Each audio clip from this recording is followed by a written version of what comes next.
All right, men, welcome to today's episode of Strong Men, Strong Marriages. If Valentine's Day wasn't great, so we just came off of Valentine's Day. If you were like, man, like this was not what I was hoping it was going to be, we're going to talk about what to do about that today. Because there's things you could be doing that could be making things way worse. And that's probably what a lot of you guys are doing. And it's definitely a temptation to kind of throw a pity party and feel resentful and all that, which will make your following days worse and the next year worse and all that. But there's also some other things we can do that we're going to talk about today that you can come out of this and turn it into something good. So my name is Mike Fraser, MD. I'm a psychiatrist and marriage coach. I help high-achieving Christian men have more intimate marriages. So guys from wins from guys in my program, the Strong Men, Strong Marriages program, one gentleman shared that this was one of the best weeks of connection that he's ever had with his wife, which was so cool to see. Super excited for him. Guys are having these loving, fun family mornings together, going out, taking walks, just enjoying that time together as a family, having those special moments. Guys are honoring their commitments to their wives, to their work, following through. Super cool to see. One gentleman's been doing a really great job with some of his with his stepson, who's been having a hard time, and being able to not make it about him, but make it about taking care of his stepson, which of course is much more attractive to his wife than him complaining about those kind of things.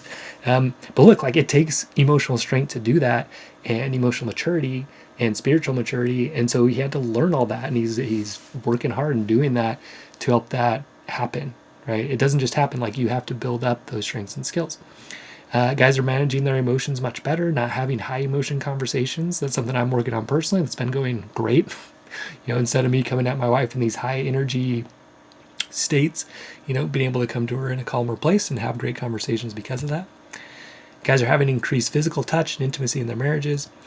For me this week, man, like it's been a good week. I've just felt a lot more grounded, had great connections with my wife, with each of my kids, we do one-on-one time with each of our kids. It ends up being about every couple months. So my oldest son and I just went out and had one of the best conversations we've had in a long time. So I'm super excited about that.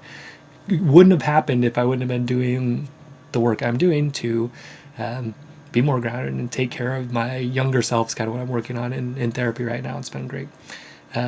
What's cool is when I go to therapy and learn new things, I can bring those and help you guys with these things too. So, all right. So right now, maybe you're feeling disappointed about your Valentine's Day. Okay, maybe you're separated right now. Maybe you're facing divorce even. And you're like, geez, you're thinking back, man, we had some great Valentine's Days and this one was horrible. Maybe your wife's interested in other guys. Maybe your wife was on a date with another guy. Maybe she was texting another guy for Valentine's Day. That's not easy. That's hard. Okay. Maybe you just didn't have sex at all, right? And you were hoping you would and you didn't, and that's hard, right?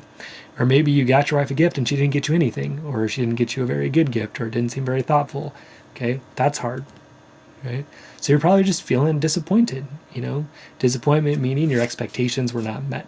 Okay. That's what disappointment is. But then maybe you take that a step further and you're starting to wonder, hey, like, why am I putting so much into this? I'm not getting anything back. This was a day that's supposed to be sexual. This is the day we're celebrating romantic love, erotic love, sexual love, and none of that happened. So why am I going to work? Why am I, putting all my money into this? Why am I putting my time into this? Why am I putting all my effort into this? Maybe start thinking, man, it'd be easier with somebody else. Like girls at work, they seem interested in me. Girls at church. Look at this guy's wife. She did all this for him on Valentine's. My wife didn't do anything. It can be really easy to start thinking it would just be easier with somebody else, right? So here's why this doesn't work. All right. So feeling disappointment, it's okay. Look, it's normal to be sad if you didn't have a loving, intimate sexual connection on Valentine's Day. Okay. It is the day we celebrate romantic, erotic, sexual love. So if that didn't happen, yeah, kind of brings up for us, people that didn't get that, sadness, right? Disappointment. Dang. Like, and a lot of times we make that sadness a bunch worse, right? By making ourselves victims. Okay. So we blame our wife. Oh yeah, my wife, I do all this for her. She doesn't do anything for me. Yeah. You start getting whiny. Okay. When you're whiny, you're unattractive. When you're resentful, you're unattractive. Okay. So what does that create? It creates more distance. She doesn't really want to be around a guy that's resentful and whiny and angry and pouty and all that. Okay. So when you're acting like that, she creates more distance, and that creates even less chance of any kind of romantic sexual intimacy. Okay, so this is the path we want to avoid, right? Again, it's okay to feel disappointed. In fact, it's important that you let yourself feel disappointed. We'll get into that in a second, and not just be like, "Oh, it's fine," right? Which is a lie, right? And when we're lying, we're out of integrity, so that's not attractive. Okay, if your wife is like, "Hey, yeah, sorry, we didn't have sex Valentine's," and you're just like, "Oh, it's fine." Okay, she knows it's not fine, and that comes across. It's a lie, right? And so she can't trust you. Not being trustworthy, that is not attractive. Okay, it's not. So, what do you need to do instead? What you need to do instead is you need to feel the disappointment. Okay, let yourself feel it. So the How We Feel app is a good way to help you name things. So what we teach in the program, the way that you like process emotions, release emotions effectively, is just name them, feel them, and release them. Okay, name, feel, release. So here's something you could say. Right? Hey, I'm sad. I'm disappointed that we didn't have sex and we didn't feel a great loving connection on Valentine's Day. That's a great way to say it. You've named it. Yeah, I felt sad. I felt disappointed. Why? Because we didn't have sex on Valentine's Day. I was hoping we would. We didn't. I'm disappointed, right? I'm sad about that. Okay? That's fine, right? And if you told your wife that, from a place that was just like, hey, she's like, hey, what's wrong? Oh, yeah, just feeling sad. I'm disappointed. I was hoping we'd have a better connection, a sexual connection on Valentine's. We didn't. So yeah, I'm disappointed about that. I'm sad. It's a great release. Okay, you've named it, you felt it, you released it. Now it's just out there, right? So it's just saying it, even if you say that to yourself, right? It's a good way to release it. Okay, or if you say it with your friend or you say it to a pastor, right? Yeah, it's sad. It is disappointing, right? And then what we don't do though is then go victim blaming and become, making ourselves the victim, blaming our wife, whining, right? We just let ourselves feel disappointment. It's fine. Of course you're disappointed if you didn't have sex on Valentine's Day, right? That's fine. It's fine to be disappointed about that, okay? And name it, feel it, and release it, and then you're done, right? Instead of carrying it around and getting resentful and all of that, okay? So, and again, like if you are telling your wife this, it's not trying to guilt trip her. It's not trying to guilt trip your wife or guilt trip other people or get people on your team and blame your wife, right? It's just releasing that emotion from your body so you can move on with your life, not have it get buried and then come out in other weird ways. Like, oh yeah, it's fine. But then like you don't take the trash out to kind of pay your wife back, right? You get passive aggressive. Instead, just let her know, right? Yeah, I am disappointed that we didn't have sex. Yeah, I'm sad. Right? I wish we would have.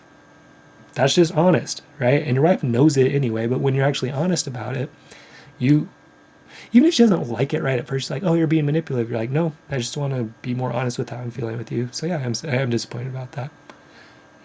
That's coming from a strong, solid place. And even if she doesn't like it at first, it's actually way more attractive to be honest about it. Okay?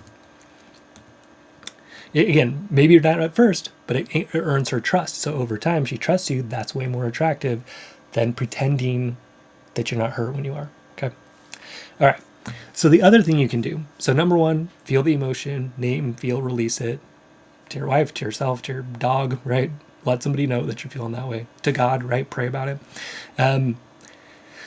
So the other thing we're going to talk about is the gap versus the gain. So the gap is focusing on where you are, the gap between where you are and where you want to be. It's like, man, I just wish we would have been having sex and had a great day and been connected that whole day, right? And we weren't. And so I'm frustrated. I'm sad about that.